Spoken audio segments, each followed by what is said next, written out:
this is an iHeart podcast. Guaranteed human.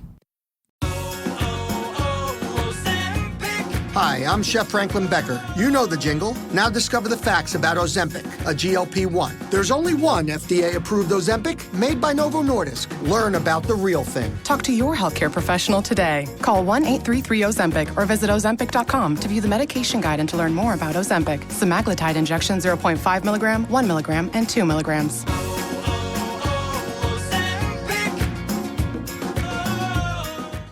Support for the show comes from Public, the investing platform for those who take it seriously. On Public, you can build a multi-asset portfolio of stocks, bonds, options, crypto, and now generated assets, which allow you to turn any idea into an investable index with AI. It all starts with your prompt. From renewable energy companies with high free cash flow to semiconductor suppliers growing revenue over 20% year over year, you can literally type any prompt and put the AI to work. It screens thousands of stocks, builds a one-of-a-kind index, and lets you backtest it against the S&P 500. Then you can invest in a few clicks. Generated assets are like ETFs with infinite possibilities, completely customizable and based on your thesis, not someone else's. Go to public.com/podcast and earn an uncapped 1% bonus when you transfer your portfolio. That's public.com/podcast. Paid for by Public Investing. Brokerage services by Open to the Public Investing Inc. Member FINRA and SIPC. Advisory services by Public Advisors LLC, SEC registered advisor. Generated assets is an interactive analysis tool. Output is for informational purposes only and is not an investment recommendation or advice. Complete disclosures available at public.com/disclosures.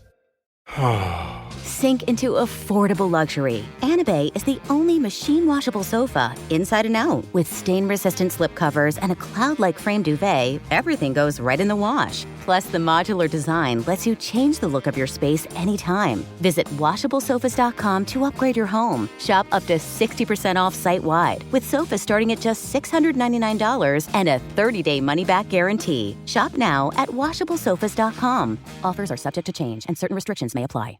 If there was a big red button that would just demolish the internet, I would smash that button with my forehead. From the BBC, this is The Interface, the show that explores how tech is rewiring your week and your world. This isn't about quarterly earnings or about tech reviews. It's about what technology is actually doing to your work, your politics, your everyday life. And all the bizarre ways people are using the internet. Listen on bbc.com or wherever you get your podcasts. Welcome, everybody, to the Wednesday edition of the Clay and Buck Show. My friends, it was the best State of the Union speech I've ever seen. I'm just going to come right out and say it. A little bit of a mea culpa, actually, because I'm a little salty about State of the Unions. Most of them are boring because they go too long. I watched every minute of this one, as I tend to always do, because this is our job, but it was not boring. It was soaring. It was majestic. It was pageantry. It was fantastic, honestly. I feel like a movie reviewer. I laughed. I cried. I felt my heart soar. It was fantastic. I mean, it was the best. I could not say enough good things about Trump's State of the Union. He was absolutely dialed in, locked in, en fuego, all of the above. Now, we will dive into some of the policy, of course, as well as the very well-deserved victory lap that was the bulk of the opening, certainly, of the speech. And the Democrat responses, oh, my gosh. This Democrat Party is nuts. In fact, I think one of the most powerful moments, Clay, of the entire... Now, look. Before I get into the Democrats, actually, I want to focus on the positive here, because many of you are probably familiar with internet terminology. And, for example, the red pill, which comes from the Matrix, which I've been saying for a long time. I used to say this on my show, Clay, when I was doing a Saturday show for like 5 people on the internet. I would say, guys, we got to take the red pill here. And it became very popular because of the movie The Matrix. And it means to see things as they truly are. But now there are different pills with corresponding colors. And there are people on the right. There are people that will say you're taking a white pill means you're seeing things in a very sort of benevolent light. Red pill is you're seeing things as they are. Blue pill is you're part of the normies, or you still have the world sort of shrouded and presented to you without seeing with clarity, and which is from the Matrix. And then the black pill is everything is bad. We're never going to win. Everything is terrible. There's some black pilling that happens sometimes on the right, where people just want to get down And I saw a little of this in the commentary of, but what about this? And Trump didn't do that. Clay, I just want to set this marker because I don't know. I don't say that every State of the Union address is great. In fact, most of them I think are a waste of time. Most of them I do because it's my job. Not only was this the best State of the Union speech, that was a marker, a high point, I think, for looking back at what has been in its totality an unbelievable first year of Trump's second term. And I'm somebody who was there in the trenches with the fighting back against the Russia collusion stuff, which was totally messing Trump up in the first term and sandbagging and undermining everything he was doing and dealing with the bad picks that he had in that first administration. I'm not rose-colored glasses guy. Everything is awesome. Clay, before we get into anything else, I think it's worth taking this moment of this administration has delivered on enormously on securing the border, on bringing down the crime rate nationally, on a booming economy. We can go through this piece by piece. The data speaks to it. Everyone needs to take a moment, enjoy the win, enjoy the victory, because unfortunately, this too shall pass. He will not be president forever. He might not even have the House for more than another year. And the Democrats will get into this, Clay. They're insane. They are a wacko party. Well, I mean, I think that to me is everything comes down to a couple of moments, even more so in a social media age. Most people did not watch a 2-hour speech, and you loved it. I got to be honest with you. It would have been better if it were an hour 15 instead of nearly 2 hours. So I was watching. I was also doing what a lot of other people are doing probably. I was watching a basketball game simultaneously on a second screen. This is the most Clay thing ever. You're watching a basketball game. We're switching roles here. Usually you're the one that loved the movie, so to speak, and I trash it. You're not trashing it, but you're saying it was too long, which is what I was worried was going to happen. I actually sat through the whole thing and thought that he really pulled the whole thing off without it. I mean, I think all State of the Union should be 30 minutes, but that's me. I'm crazy. I thought that it went on too long. With that in as my criticism, because I think it just dragged to me. I thought it was the most optimistic, patriotic speech that Trump may have ever given. And if you were just a reasonable person, right, not someone who is a Trump deranged psychopath, and you just watch that, I think the results would be somewhat similar to what CNN actually showed, which was 64% of the speech viewers really liked it. I would say there's about 35% of people. Trump could have come out last night and said, I cured cancer. All of your grandmas and grandpas are now going to be resurrected because of massive technological advantages, and you're going to get to hang out with your family again. And they still would complain, right? Whatever the greatest thing, and I balanced the budget, and whatever the greatest accomplishment that you think a president could render, there's about 35% of the population that would hate it just because Trump has broken their brains. And I thought there were two things that really stood out, Buck. One was when Trump said they're insane. And the second one was when they're not willing to stand for things that are completely non-political in nature. And I think this is going to bounce back in Democrats' disfavor in a fairly substantial way, because being sort of retroactively opposed to whatever Trump is in favor of, it is working against them. And I thought Trump did a good job of making a case. If I were giving advice, I would have said do it in 1:15 instead of 1:45. I think 30 minutes of that speech could have been cleaned up, but so much of it was just a spectacularly optimistic story about America and how our lives intersect with the 250-year-old history of the country.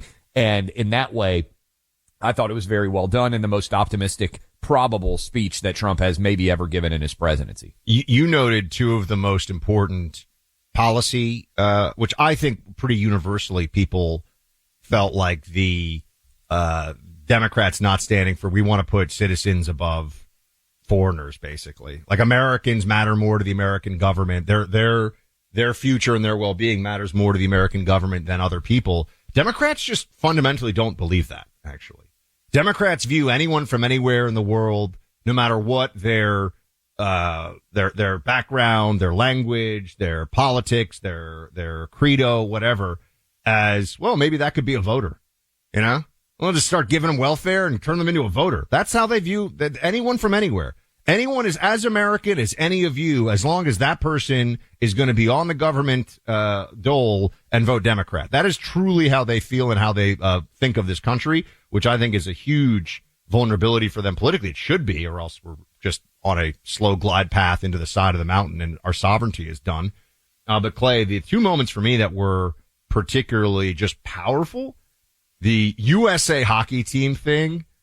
That I'm not a hockey guy. I admit that. I got so many thoughts on this too that we can dive into eventually. But that moment was pure cinematic gold. It was, Ronald Reagan high-fiving Hulk Hogan on the back of a Triceratops with American flags fluttering in the background, flanked by eagles. It was amazing. All right. It was an absolutely beautiful moment, for the country. And it was just so cool. All those young guys there, the big win. And it really is about America. And I think I would hope that even somebody that despises every aspect of Trump's policy at least had their moment, they smiled and looked at those guys and said, they're our boys and they did a great job. And our gals, they weren't there last night, but the gals team did a great job too. And I just think that national pride is something that I want to see in everybody, irrespective of who they vote for. Unfortunately, Democrats, a lot of them, not all of them. It's not fair to say all of them, but a lot of them don't.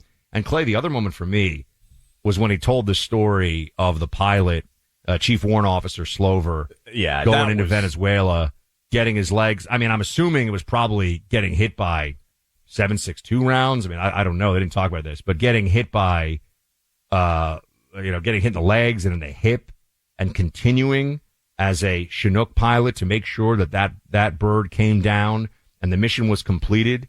And that guy, you could tell he's still recovering. There's still probably a lot of pain he's dealing with and immobility issues from, you get hit with those kind of rounds, especially talking about hip stuff. That's point is, man, that guy's just an American hero, an American badass, and to be able to give him the Medal of Honor. I know there are other Medal of Honor winners too, and they had amazing stories, but this guy, it just happened.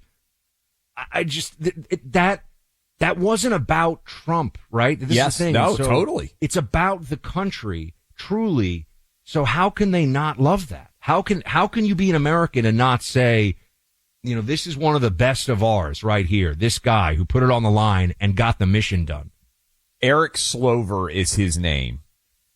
And first of all, he looked uncomfortable being there because I guarantee you if they had given him a mic, he would say, well, I was just one of insert number of guys. I was just doing my job. That's how those guys are. At the highest level, the operators, that's how they are. But as he stood there and he was still, as you said, recovering, he had aid, I think, crutches basically to help him walk. He looked like an American badass monster in a good way, right? Just huge. I don't know how many reps on 315 that guy can do, but I would go for a high number. I mean, he looks like a guy who had committed his heart and soul to defending America to such an extent that he was there to get the utmost of his body and give the utmost of his body on behalf of the country. And that, to your point, they had 200-year-old, a World War II veteran, a guy who flew missions, I think they said, in World War II, Korea, and Vietnam. I mean, both of whom were getting the awards. I thought it was the most patriotic pro-American speech that Trump may have ever given. And here's what stood out to me, Buck. And I think this ties in with the U.S. men, and I've got so many thoughts on a deep level about this. You can argue, as we have said on this program, about what the tax rate should be on corporations. And you can argue about what policy should be in place when it comes to ICE raids and all these other different things. But really, what I think President Trump distilled with this address is there is one party that is proud of this country and proud of the United States and feels intense patriotic loyalty to America, and that is Republicans. And then there is a party that is ashamed of America and everything that it represents, and that is Democrats. And that is a big major issue writ large that doesn't have anything to do direct with policy. And I thought Trump's address was delivered right at that intersection of conflict over the existential and super important question of, is America a good and just country or not? Republicans say yes, Democrats say no, and I think that goes to the very essence of our political battles in this day and age, and I thought that address really focused on it. Also, Trump just taking a moment for him here, because there was a lot of stuff that really was about the country, and it was beautiful, and all of the victory laps that he started out with they're just factual too. This isn't when Biden says things like, we American jobs, we brought back the economy. It's like, you mean you Democrat maniacs allowed people to go back to work because they had already gotten a nasty cold that they weren't going to die from in the first place because they weren't, at high risk? Like, that's your great economic contribution, to stop ruining everything and spending us into oblivion. The accomplishments that Trump was laying out last night are just that. They're accomplishments. No matter how you slice it, the reality is he's done incredible things. But the other part of this, Clay, is he's just a showman, man. I mean, when he goes up with the Democrats are, they're shrieking and howling and they're all so upset and they're acting like the unruly children in the school auditorium that the dean has to go and give a talking to. Trump is just like, yeah, you're crazy. He's shouting them down. The guy just puts on a show. There's nothing else like it. We have seen nothing else like it. And, I thought it was phenomenal. Do I always think that a speech could be shorter? Sure. But I actually, last night was the first time that I wasn't like, this has gotten brutal. That was kind of my meaning, got way too long. So overall, I thought it was his best State of the Union speech. And I go into these things pretty, with low expectations. So we'll talk about some of the Democrat stuff, some of the big policy moments. Also, Clay, I think worth discussing this setting aside money for American children in accounts, basically putting everybody in a place where they will benefit from the American economy and the financial system. There's some big things about this that I think really matter and we should discuss. Because this is a way you want to deal with like the wealth gap and you want to deal with quality of life and all these things. There's a lot to this. By the way, we should have taken George W. Bush's advice a long time ago and indexed Social Security to S&P 500 index funds. If we had, the country would be on much sounder financial shape instead of you giving all your money and getting back 3% returns or whatever the heck it is 40 years later. Social Security, the way it's set up, it's a joke. Throughout the State of the Union speech, President Trump honored our military, old and young, frequently referenced this year's the 250th anniversary of the Declaration of Independence. This year also marks the 25th anniversary of the 9/11 attacks, and the Tunnel to Towers Foundation has been helping America's heroes ever since. Heroes like Fire Lieutenant Michael Wells. Inspired by the heroism of firefighters on 9/11, Michael felt a calling to pursue his dream of serving his community as a firefighter. He devoted 14 years to his fire department, rose to the rank of lieutenant, saved lives, and earned the badge of honor for his bravery. Despite his courage, faith, and unwavering smile, he lost his battle with occupational cancer. On the 25th anniversary of 9/11, Michael's story reminds us of the profound impact of that day on America's heroes and their families. Michael leaves behind his loving wife, Katie, their 3 kids, and a legacy of service and love. The Tunnel to Towers Foundation honored Michael by paying off the Wells family mortgage. Help Tunnel to Towers support more families like the Wells family. Join us in donating $11 a month and amplify your impact with a car or land donation. Go to T2T.org. That's T2T.org.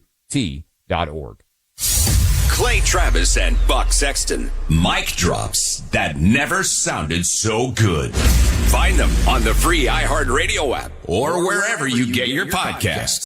Support for the show comes from Public, the investing platform for those who take it seriously. On Public, you can build a multi-asset portfolio of stocks, bonds, options, crypto, and now generated assets, which allow you to turn any idea into an investable index with AI. It all starts with your prompt. From renewable energy companies with high free cash flow to semiconductor suppliers growing revenue over 20% year over year, you can literally type any prompt and put the AI to work. It screens thousands of stocks, builds a one-of-a-kind index, and lets you backtest it against the S&P 500. 500. Then you can invest in a few clicks. Generated assets are like ETFs with infinite possibilities, completely customizable and based on your thesis, not someone else's. Go to public.com/podcast and earn an uncapped 1% bonus when you transfer your portfolio. That's public.com/podcast. Paid for by Public Investing. Brokerage services by Open to the Public Investing Inc. Member FINRA and SIPC. Advisory services by Public Advisors LLC, SEC registered advisor. Generated assets is an interactive analysis tool. Output is for informational purposes only and is not an investment recommendation or advice. Complete disclosures available at public.com/disclosures. Life gets messy. Spills, stains, pet accidents, and kid chaos. But with Anabay, cleaning up is easy. Our sofas are fully machine washable, inside and out, so you never have to stress about messes again. Made with liquid and stain-resistant fabrics, that means fewer stains and more peace of mind. Designed for real life, our sofas feature changeable fabric covers, allowing you to refresh your style anytime. Need flexibility? Our modular design lets you rearrange your sofa effortlessly. Perfect for cozy apartments or spacious homes. Plus, they're earth-friendly and built to last. That's why over 200,000 happy customers have made the switch. Upgrade your space today. Sofas start at just $699. Visit washablesofas.com now and bring home a sofa made for life. That's washablesofas.com. Offers are subject to change and certain restrictions may apply. If there was a big red button that would just demolish the internet, I would smash that button with my forehead. From the BBC, this is The Interface, the show that explores how tech is rewiring your week and your world. This isn't about quarterly earnings or about tech reviews. It's about what technology is actually doing to your work, your politics, your everyday life, and all the bizarre ways people are using the internet. Listen on bbc.com or wherever you get your podcasts.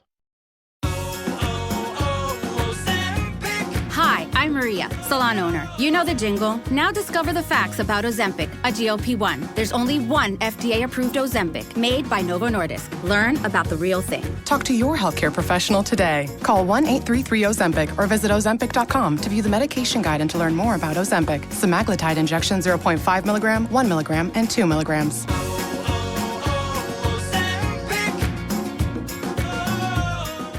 Welcome in, hour number 2. It's the day after a State of the Union that was spectacularly well received as President Trump made the case that his policies have drastically improved life in America for many, and he ran through all of those arguments. I just come back to, again, Buck, he ran on EBC, economy, border, crime. After 1 year, the economy is very strong. Growth rate in the third quarter, 4.4%. Inflation down to 2.4%. Mortgage rates just hit a 4-year low for those of you out there in the housing market looking for 15 or 30 years. You are now getting lower rates than at any time since 2022, before the Biden inflation took over. You've got record high stock prices at the S&P 500, the Dow Jones, effectively. You have, as we talked about, and I think it's such a huge deal, the safest country from a murder perspective that any of us have ever lived in. You have basically everything going really, really great. And by the way, 800-282-2882 if you want to weigh in. You mentioned, Buck, and I think you're right, and it seems to be the part that is echoing very strongly today. The U.S. men and Trump basically calling Democrats crazy for refusing to stand when he asked them, hey, do you think you should try to improve the lives, I'm paraphrasing, of citizens more than illegals? And one of the angles that is being used to attack Trump, and by proxy the U.S. men for visiting with Trump, who had won the gold medal for the first time in 46 years. I mean, these U.S. men are being attacked mercilessly by many in left-wing media. And I thought that we should maybe dive into this. I think, do we have producer Greg this clip ready now? Okay, so if you're out there and you're wondering, okay, why are they getting attacked? Yes, they're getting attacked because they went to the White House because they're unapologetically pro-America. All those things are true. But if you push back on that and you point out what is indisputably true, which is people have always visited the president, Democrat, Republican, has always congratulated gold medal winners and had them visit the White House. What they circle back to, Buck, is Trump insulted the U.S. women's hockey team. And this is a Laura Travis special, Buck. This is a Laura Travis special because she's fired up about this because she said, I'm seeing this all over my social media feeds. I don't know if you saw this story.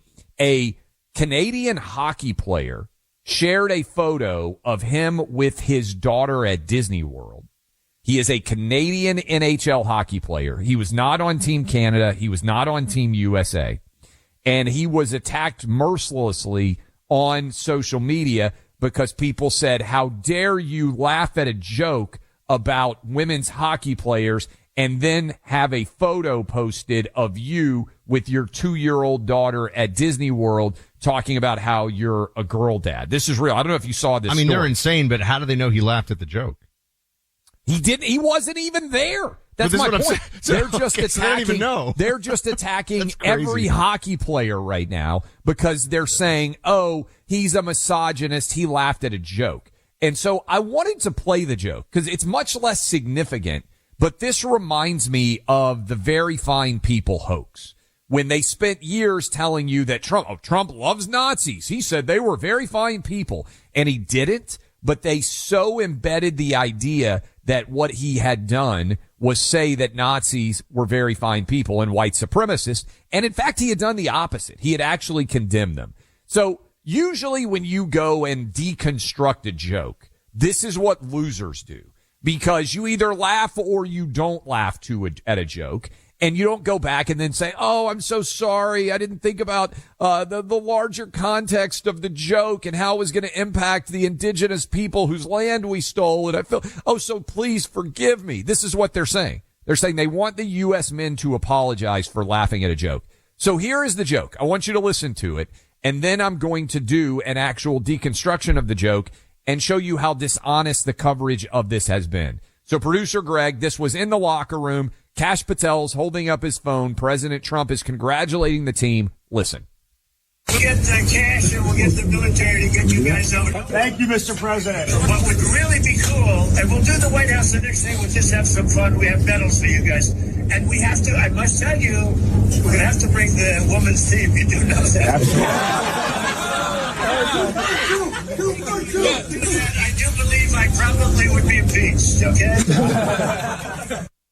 Okay, so he's making a joke, but I want to deconstruct this. And by the way, if you couldn't hear it, the men in the background are actually cheering and saying 2 for 2, meaning they both won gold medals. But when he says that, he says, otherwise I'll be impeached. The joke is at the expense of Democrats and anti-Trump deranged people who would attack him if he had just invited the men and not the women. They would say, oh, you're super sexist. Oh, you're misogynistic. So the joke is actually at the expense of his critics. Second part of this, Buck. The women who are outraged by this, and it's everywhere on social media, the crazy cat lady battalion is fired up because they're so outraged that people laughed at that joke, which was actually at their expense, and they're not smart enough to see it, or they didn't actually listen to the joke themselves. Here's the second part of this, Buck. If Trump had delivered the most perfect invitation to the White House that has ever occurred to the U.S. women's gold medal hockey winning team, the same women who claim that they are offended by that joke that we just played would actually immediately demand that the U.S. women's gold medal hockey team not go to the White House, because to go would be offensive to their politics and therefore the women can't go. So what you have here is an entirely manufactured story which has caught fire on the left that is not rooted in the joke itself. And you also have primarily women complaining about the way an invitation was conveyed when they would never want the invitation to be accepted in the first place. And Buck, I want to play this. This is MSNBC. If you're out there, maybe you're like me. Maybe you voted Democrat in the past, and there's a ton of you out there listening. Maybe you weren't like Buck, and at 9 years old, you weren't reading William F. Buckley and convinced. Little bow tie. Yes. Drinking Earl Grey tea, thinking about the future. Maybe you weren't like Buck. Maybe you're a little bit more like me. And if you're looking around at the society, you think to yourself, I haven't really changed that much. And the world, as President Trump said, has just gone crazy around you. This is 2012. This is 2012 on MSNBC. A hockey player chose not to visit Barack Obama's White House. And this was how they covered it on MSNBC. This was left-wing orthodoxy just a few short years ago. Listen. Boston Bruins goalie Tim Thomas, RSVP, thanks, but no thanks to a White House invitation. What do we make of that? Tim Thomas said, I exercised my right as a free citizen and did not visit the White House. This was not about politics or party, as in my opinion, both parties are responsible for the situation we are in as a country. I think this is kind of the hyper-partisanship that just irritates everybody. It's like, just go to the White House. You don't have to run an ad or cut a commercial or anything. Just go to the White House, take part, celebrate, just like everybody else celebrates with Republicans or Democratic presidents. Especially when you're getting honored. Obama made specific mention of him during his 6-minute address. Buck, not going to the White House was actually the insult. Now, this is my position writ large. So if you want to clip this in 20 years and I've got a different opinion, you can play it. For 20 years, I've been saying, if you're on a sports team and you get invited to the White House, I think you should go. I don't see it as an endorsement of the president. I see it as a celebration of you and your teammates' accomplishments. Everybody in America basically had that opinion, Democrats, Republicans, independents, until a few short years ago. And this is why this is important. The U.S. men haven't said a single thing about politics. They haven't told us what they think about any issue under the political sun.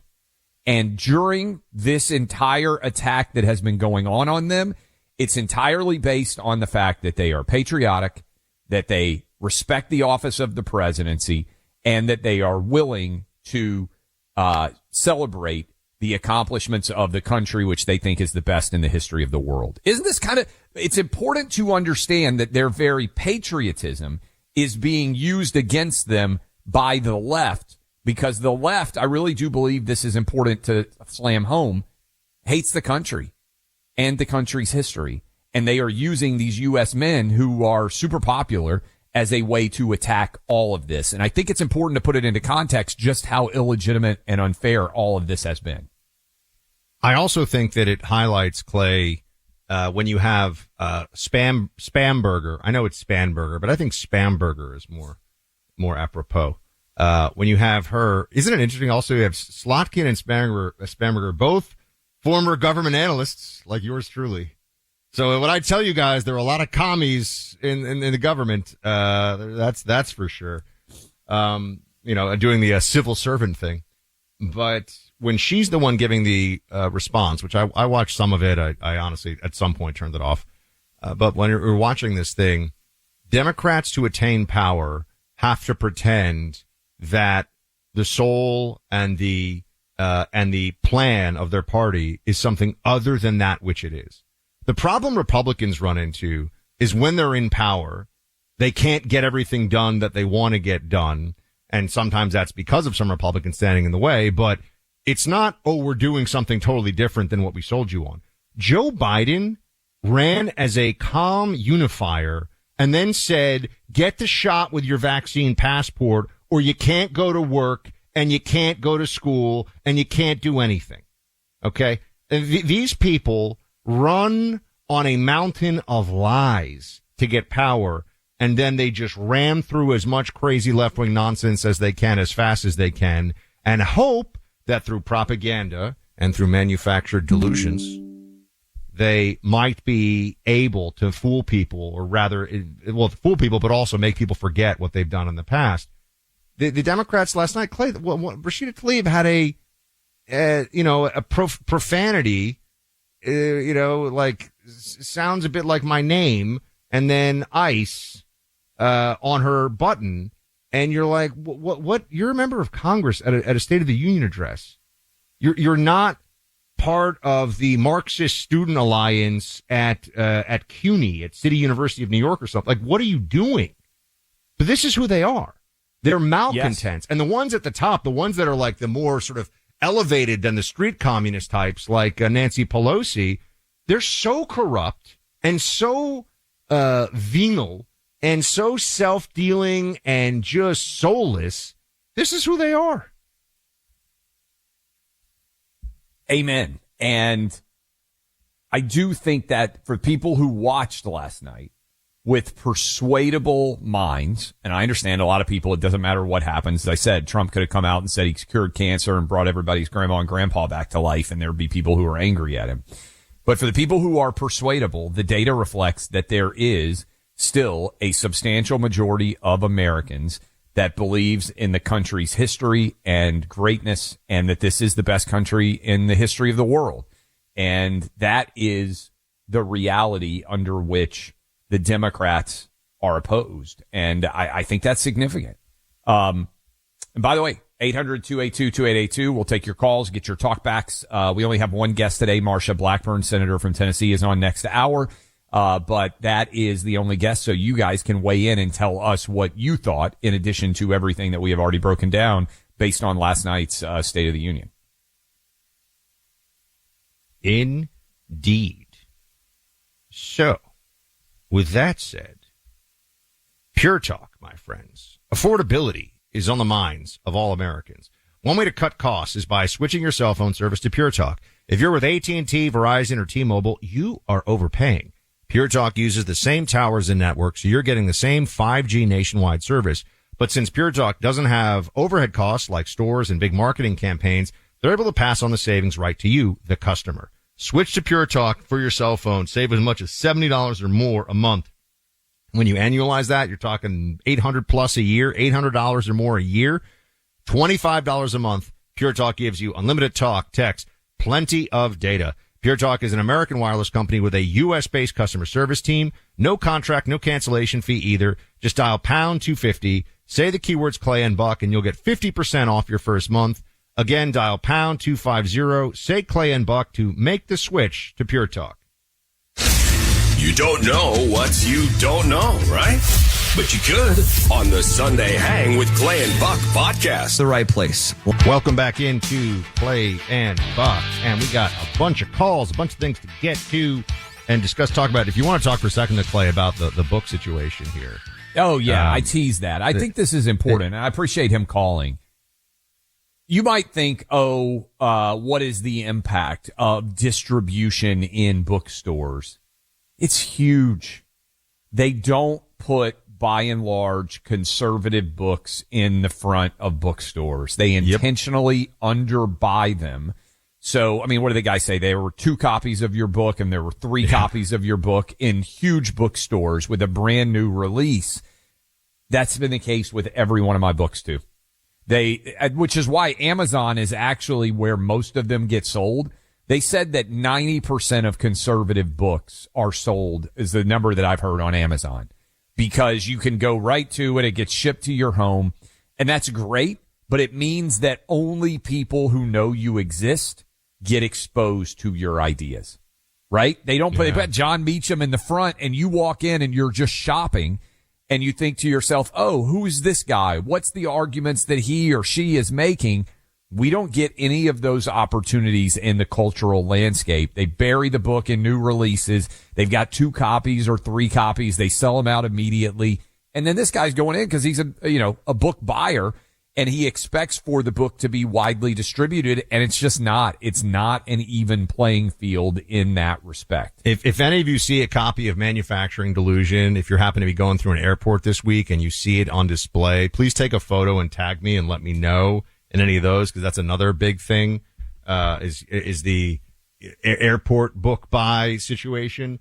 But I'm wondering if any of those, stores that carry those books, whatever they're called, the stores, if they have Manufacturing Delusion, if they're trying to sell it. Because, yeah, to your point, Clay, you don't get the benefit of, I mean, can you imagine if I walked into a Barnes and Noble and there was a big display of my book, maybe a dashing photo of me with windswept hair and manufacturing delusion in both hands, just like letting it go. No, that's not what happens. And to be clear, it's not about money. They'd be making more money. They don't want to make more money. They don't like us. That's what it comes down to. Don't like totally us. True. Don't want to help. And, unfortunately, there are some of these industries still where the grip, the political grip on the throat of the business is very strong. Advertising still overall and ad buyers, lib dominated, totally lib dominated, and publishing. Now there are conservative imprints at big publishing houses. Obviously one of them printed me. I'm not saying that it's entirely, but in terms of the distribution side of it, like who's buying the books for the stores to put out, totally lib dominated. And it's just, I just wish we could do something about this. And I can't say have Elon buy Barnes and Noble, but maybe he could probably get us. He could probably get it for a song. It just matters a tremendous amount in the marketplace of ideas. You can mention bookstores, and that's the perfect example because people theoretically going into bookstores are going there to buy books. And one of the fun things about going to a bookstore is the serendipity of finding a book that you did not anticipate or know existed. And you think, oh, this would be a great read. Book browsing is still a big deal. Here's the other one that I think is even more significant, Buck. Airports. Well, that's what I was just saying. I want to see books in the airports. This is what When's the last time you saw a conservative book walking through the terminals at a display where you would see it when you're in an airport? How many people buy books in airports? Huge percentages. They don't exist. They do not exist in that way. So the caller's right. I mean, this is a significant issue. And we've got a bunch of callers, by the way. Yes, we have a bunch of callers, which we will get to now. Andrew in Kentucky, you're up. What's going on? Buck, love your show. Just wanted to call and mention my favorite moment from the State of the Union last night. It was when Trump was talking about the SAVE Act, and he was talking about the hypocrisy of the left and mentioning the communist mayor of New York, Mondami, and talking about how he was asking for snow shovelers. But those snow shovelers needed to bring in 2 forms of ID and a Social Security card.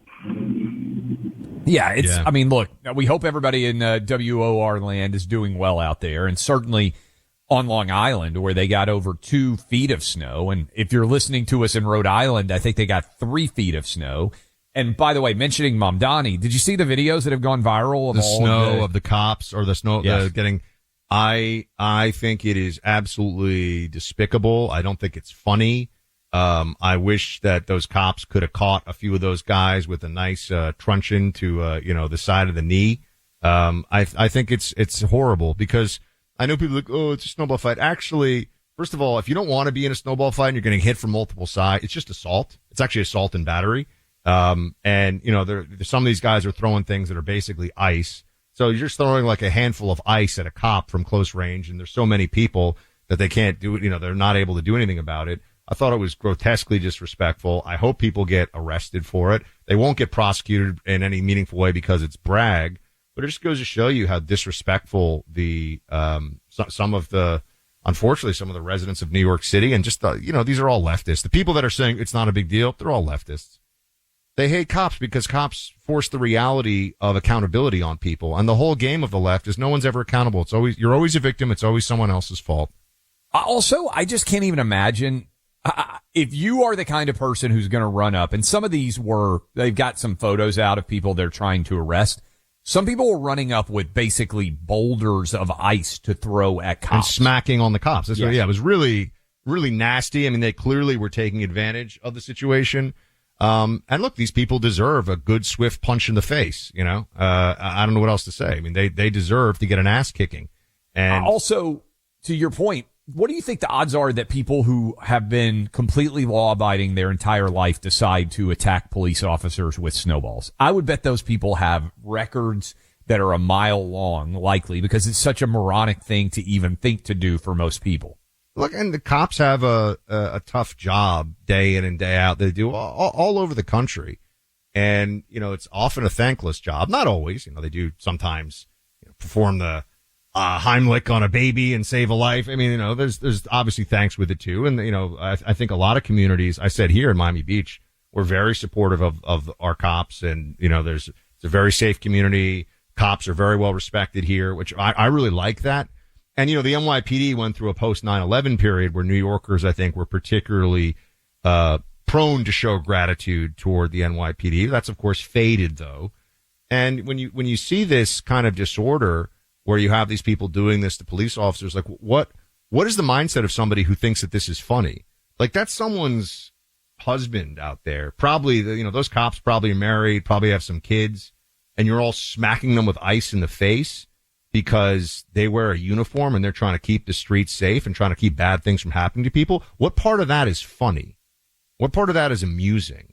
So, this is Alvin Bragg. He's a scumbag. He's a bad person. He's immoral. He's a race hustler. He clearly has a tremendous amount of animosity for certain people of certain backgrounds. And he won't do anything about this. Guarantee you. Even if they're arrested, he'll do the bare minimum. And I think what you're going to see is Jessica Tisch. I grew up knowing the Tisch family a little bit in New York, and they're good people and they love the city. I think you're going to see Jesse Tisch say, I'm out. Cause there's not the back. If you don't have the district attorney and the mayor catching your back as the police commissioner and doing the right thing for law and order, your hands are tied. Doesn't matter. This is one thing that Eric Adams got right. The safety in New York City got far better during his tenure than it was before. And I think the fact that he is a former cop, it's not coincidental that was the outcome. He got it. I'm not saying he was perfect. Clearly he wasn't an ideal leader, but you see the story. Eric Adams Clay had serious managerial limitations. Like he's not a guy you want running a $100 billion city budget operation and all the different, he's just not up. He wasn't up for that task. He doesn't have the ability to experience, but he was in over his head, but he doesn't hate cops and he doesn't actually think that like criminals are good people. And that was an improvement over de Blasio, to be fair and to what you're saying. That was an improvement over de Blasio. Mamdani is much more of the de Blasio mold. And we're going to see, I think, more and more of this. And just wait until you have your first major incident with a cop in New York. It will happen. It's inevitable at some point, and see which side of the equation Mamdani falls on. But, the statement, guys, pull the statement that Mamdani made about it. It was very, here it is. We have it. Okay. Play cut 37. Here's Mamdani speaking about these cops who were being assaulted. I know people, it's just snowballs. Okay, you can watch the video yourself and tell me if you think that the cops were enjoying this. Play it. I've said that what I saw was a snowball fight. It should be treated accordingly. It was one that got out of hand, but that's what it was. I'm not going to be banning snowball fights or organized snowball fights. I've shared my thoughts with New Yorkers.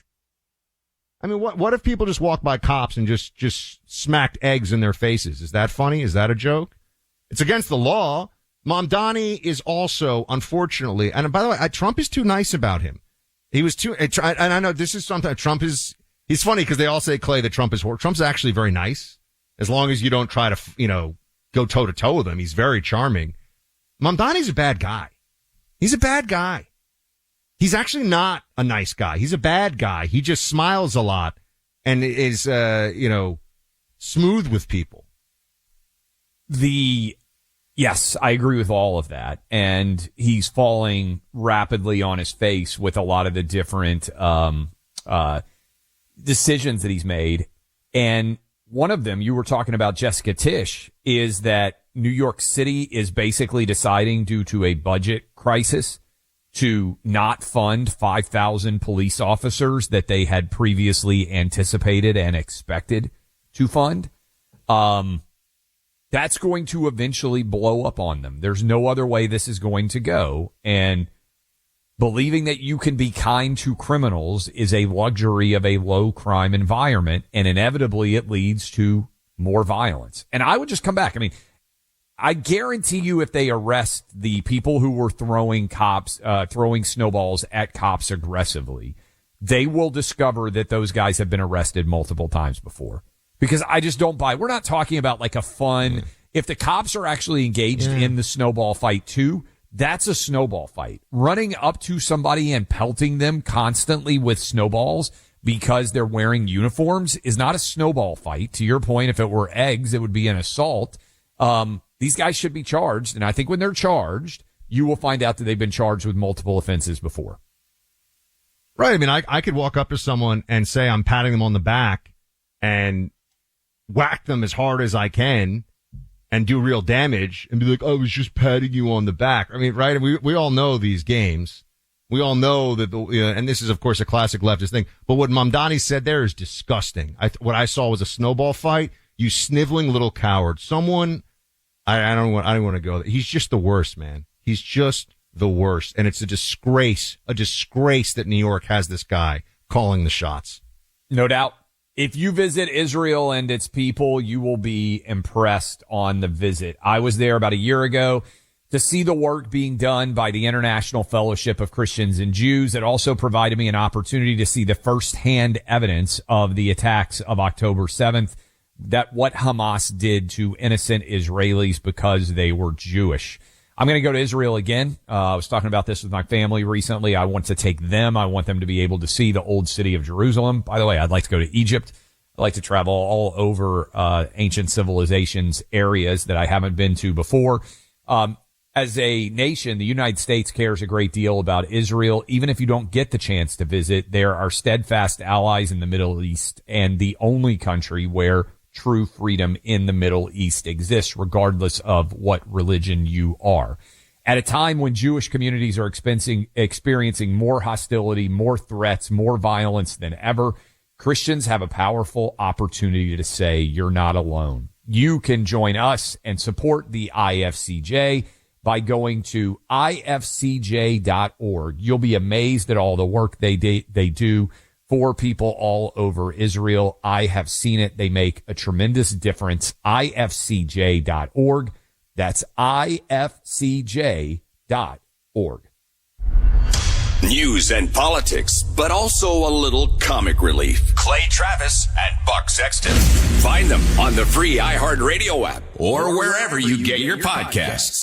Support for the show comes from Public, the investing platform for those who take it seriously. On Public, you can build a multi-asset portfolio of stocks, bonds, options, crypto, and now generated assets, which allow you to turn any idea into an investable index with AI. It all starts with your prompt. From renewable energy companies with high free cash flow to semiconductor suppliers growing revenue over 20% year over year, you can literally type any prompt and put the AI to work. It screens thousands of stocks, builds a one-of-a-kind index, and lets you backtest it against the S&P 500. Then you can invest in a few clicks. Generated assets are like ETFs with infinite possibilities, completely customizable and based on your thesis, not someone else's. Go to public.com/podcast and earn an uncapped 1% bonus when you transfer your portfolio. That's public.com/podcast. Paid for by Public Investing. Brokerage services by Open to the Public Investing Inc. Member FINRA and SIPC. Advisory services by Public Advisors LLC, SEC registered advisor. Generated assets is an interactive analysis tool. Output is for informational purposes only and is not an investment recommendation or advice. Complete disclosures available at public.com/disclosures. Tired of spills and stains on your sofa? Wash away your worries with Anabay. Anabay is the only machine washable sofa inside and out, where designer quality meets budget-friendly prices. That's right, sofas start at just $699. Enjoy a no-risk experience with pet-friendly, stain-resistant, and changeable slip covers made with performance fabric. Experience cloud-like comfort with high-resilience foam that's hypoallergenic and never needs fluffing. The sturdy steel frame ensures longevity, and the modular pieces can be rearranged anytime. Shop WashableSofas.com for up to 60% off site-wide, backed by a 30-day satisfaction guarantee. If you're not absolutely in love, send it back for a full refund. No return shipping or restocking fees. Every penny back. Upgrade now at WashableSofas.com. Offers are subject to change, and certain restrictions may apply. If there was a big red button that would just demolish the internet, I would smash that button with my forehead. From the BBC, this is The Interface, the show that explores how tech is rewiring your week and your world. This isn't about quarterly earnings or about tech reviews. It's about what technology is actually doing to your work, your politics, your everyday life. And all the bizarre ways people are using the internet. Listen on BBC.com or wherever you get your podcasts. Hi, I'm Maria, salon owner. You know the jingle. Now discover the facts about Ozempic, a GLP-1. There's only one FDA-approved Ozempic, made by Novo Nordisk. Learn about the real thing. Talk to your healthcare professional today. Call 1-833-OZEMPIC or visit Ozempic.com to view the medication guide and to learn more about Ozempic. Semaglutide injection 0.5 milligram, 1 milligram, and 2 milligrams.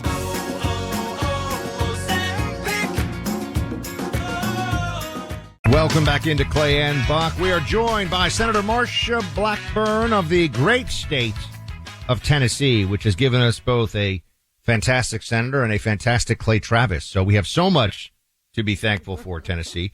And thank you for being here, Senator. Well, I'm always so delighted to join you all. Thanks for having me back. It really was an incredible State of the Union, and that comes, Senator Blackburn, from somebody who thinks even his own team's State of the Unions are usually kind of boring and go too long. I thought last night was remarkable. I just wanted to get your top-line thoughts on it, and how was it?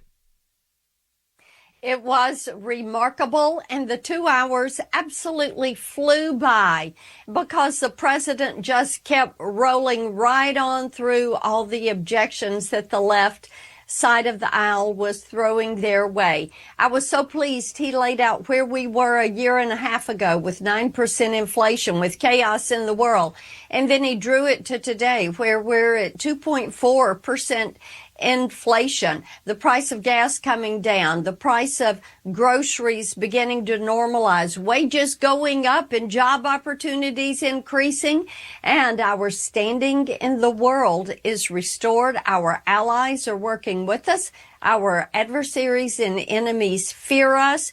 They know that President Trump means business and that he has the backing of Republicans in the House and the Senate. Were you stunned, even as someone who has been involved in politics for a long time, that when they had the mom of a murdered innocent woman and they had her stand, and when they had Charlie Kirk's wife Erica stand, and when even on a much less serious front, they brought in the U.S. men's Olympic team, that every Democrat didn't stand up and clap? I wish there had been even more of a camera on the larger viewing area so you could see it.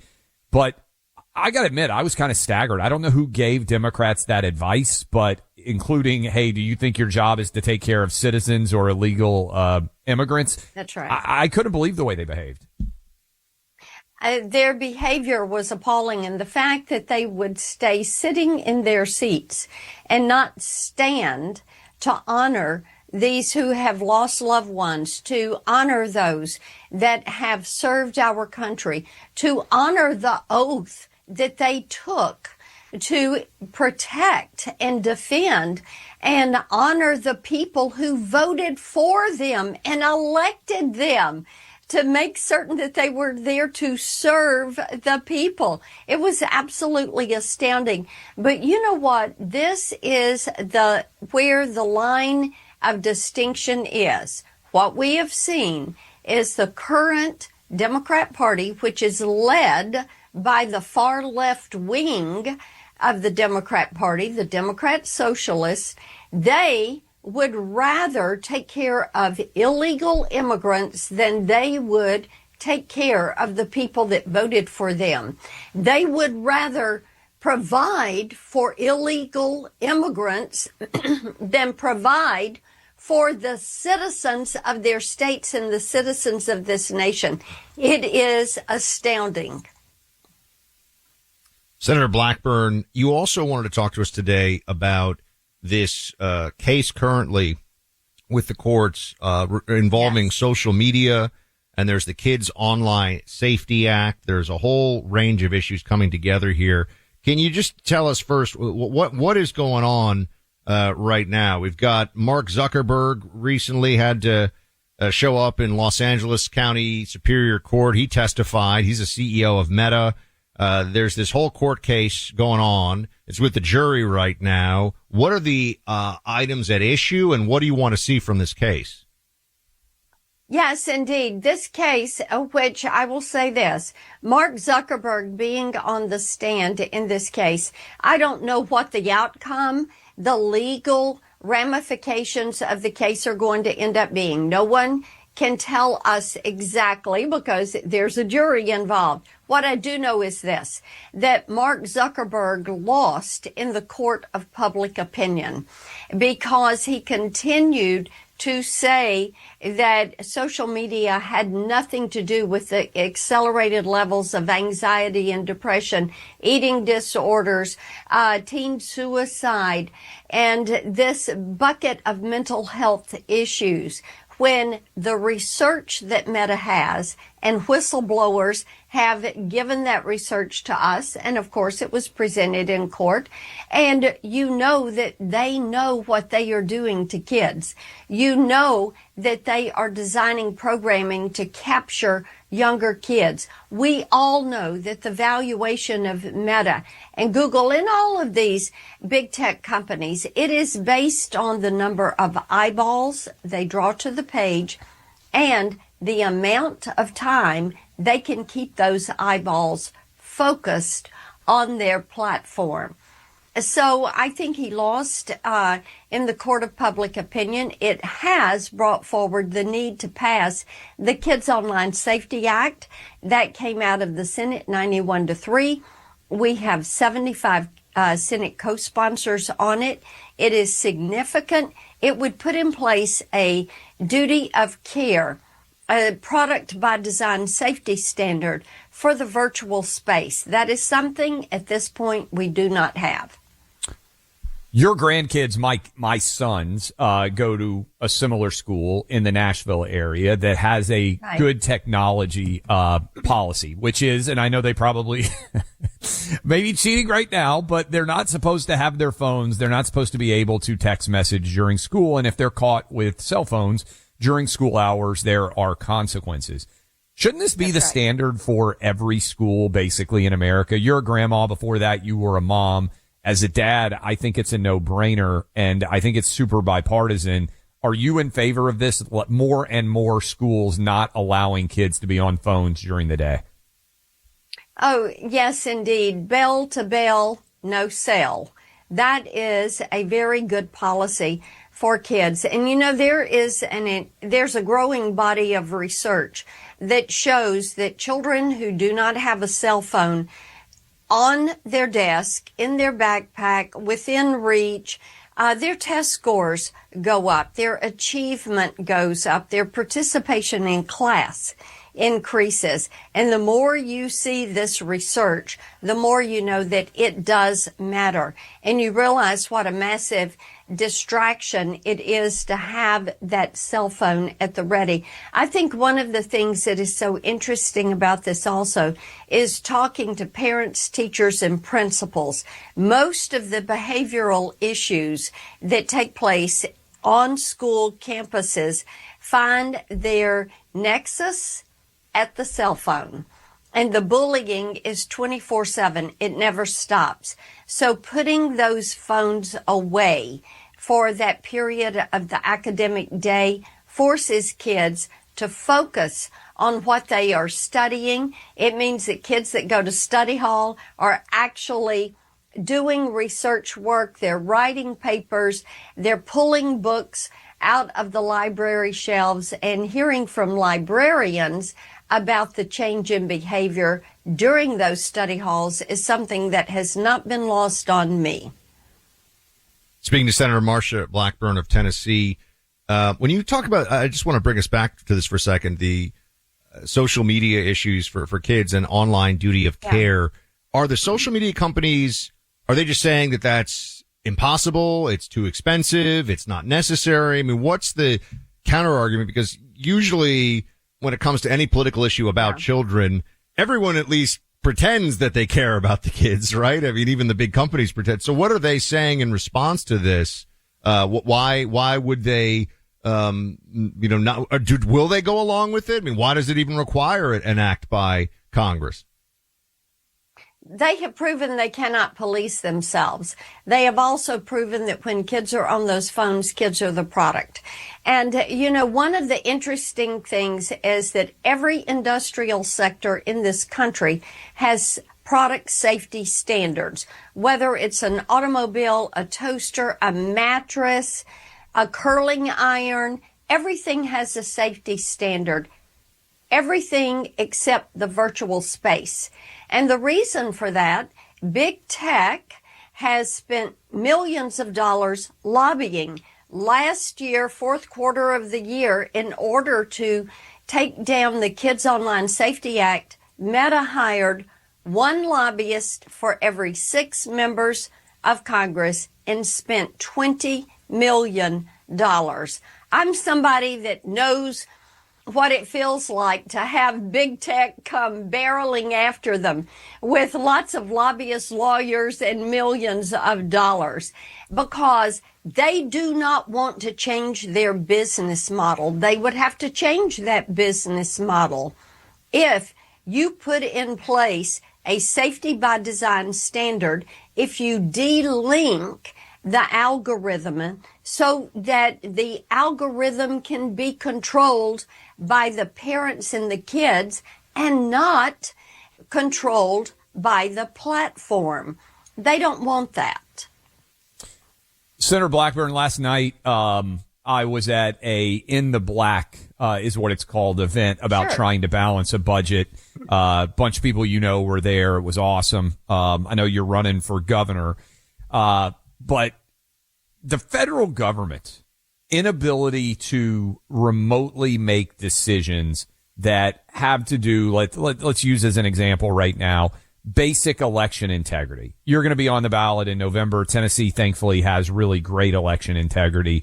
But the fact that white, black, Asian, Hispanic people overwhelmingly believe that you should have to show a photo ID in order to vote to prove you're who you are. What's going to happen with that in the Senate? I think there might be a filibuster. How's that process going to play out? I still can't believe this is unpassable, basically, based on the Democrat response.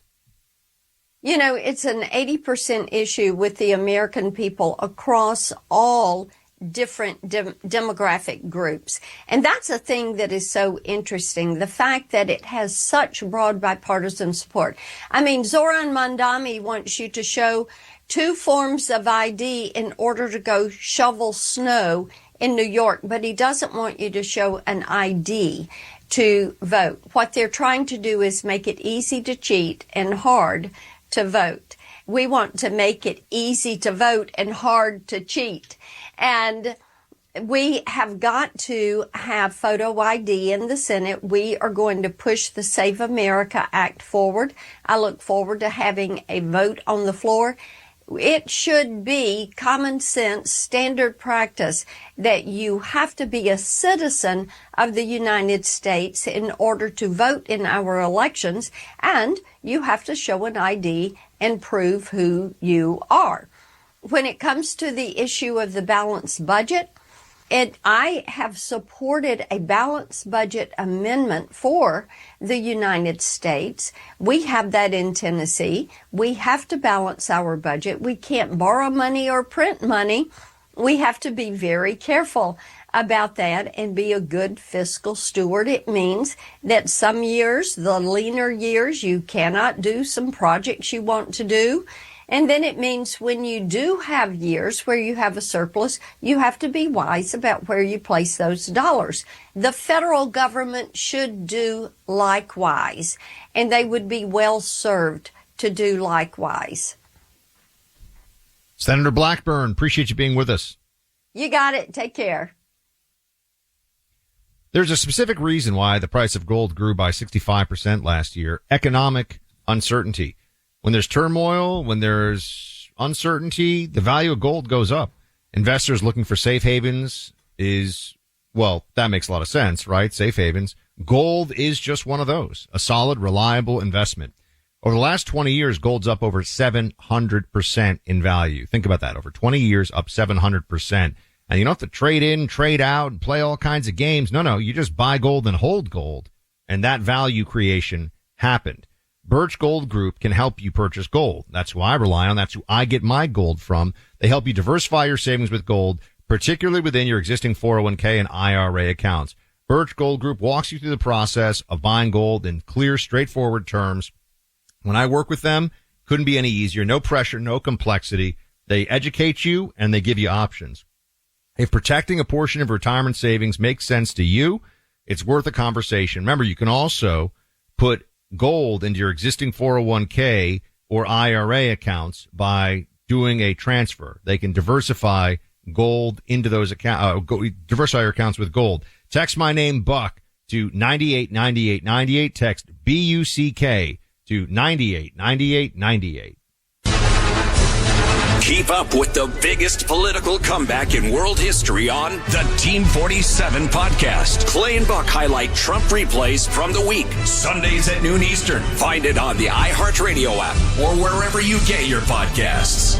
Time for a sofa upgrade? Introducing Anabay sofas, where designer style meets budget-friendly prices. Anabay brings you the ultimate in furniture innovation with a modular design that allows you to rearrange your space effortlessly. Perfect for both small and large spaces, Anabay is the only machine-washable sofa inside and out. Say goodbye to stains and messes with liquid and stain-resistant fabrics that make cleaning easy. Liquids simply slide right off. Designed for custom comfort, our high-resilience foam lets you choose between a sink-in feel or a supportive memory foam blend. Plus, our pet-friendly, stain-resistant fabrics ensure your sofa stays beautiful for years. Don't compromise quality for price. Visit washablesofas.com to upgrade your living space today. Sofas start at just $699 with no risk returns and a 30-day money-back guarantee. Get up to 60% off plus free shipping and free returns. Shop now at washablesofas.com. Offers are subject to change and certain restrictions may apply. If there was a big red button that would just demolish the internet, I would smash that button with my forehead. From the BBC, this is The Interface, the show that explores how tech is rewiring your week and your world. This isn't about quarterly earnings or about tech reviews. It's about what technology is actually doing to your work, your politics, your everyday life. And all the bizarre ways people are using the internet. Listen on BBC.com or wherever you get your podcasts. Flag football is exploding, and iFlag is leading the way. As the Guinness World Record holder, iFlag hosts premier flag football tournaments nationwide for boys, girls, high school girls, and adults. From first-time players to elite competitors, iFlag delivers top-level competition, unforgettable experiences, and a community built around the game. Ready to be part of it? Join the movement. Find your tournament and learn more at iflag.org. That's iflag.org. These days, it seems like AI agents are just about everywhere you turn, every field and every function. But without identity, you can't trust they'll serve your business instead of jeopardizing it. Fortunately, Okta helps you get identity right by securing your AI agents' identities, giving you a single layer of control, a single standard of trust. So whether an AI agent supports a single user or your entire enterprise, with Okta, you'll turn risk into opportunity. Secure every agent. Secure any agent. Okta secures AI. This is an iHeart podcast. Guaranteed human.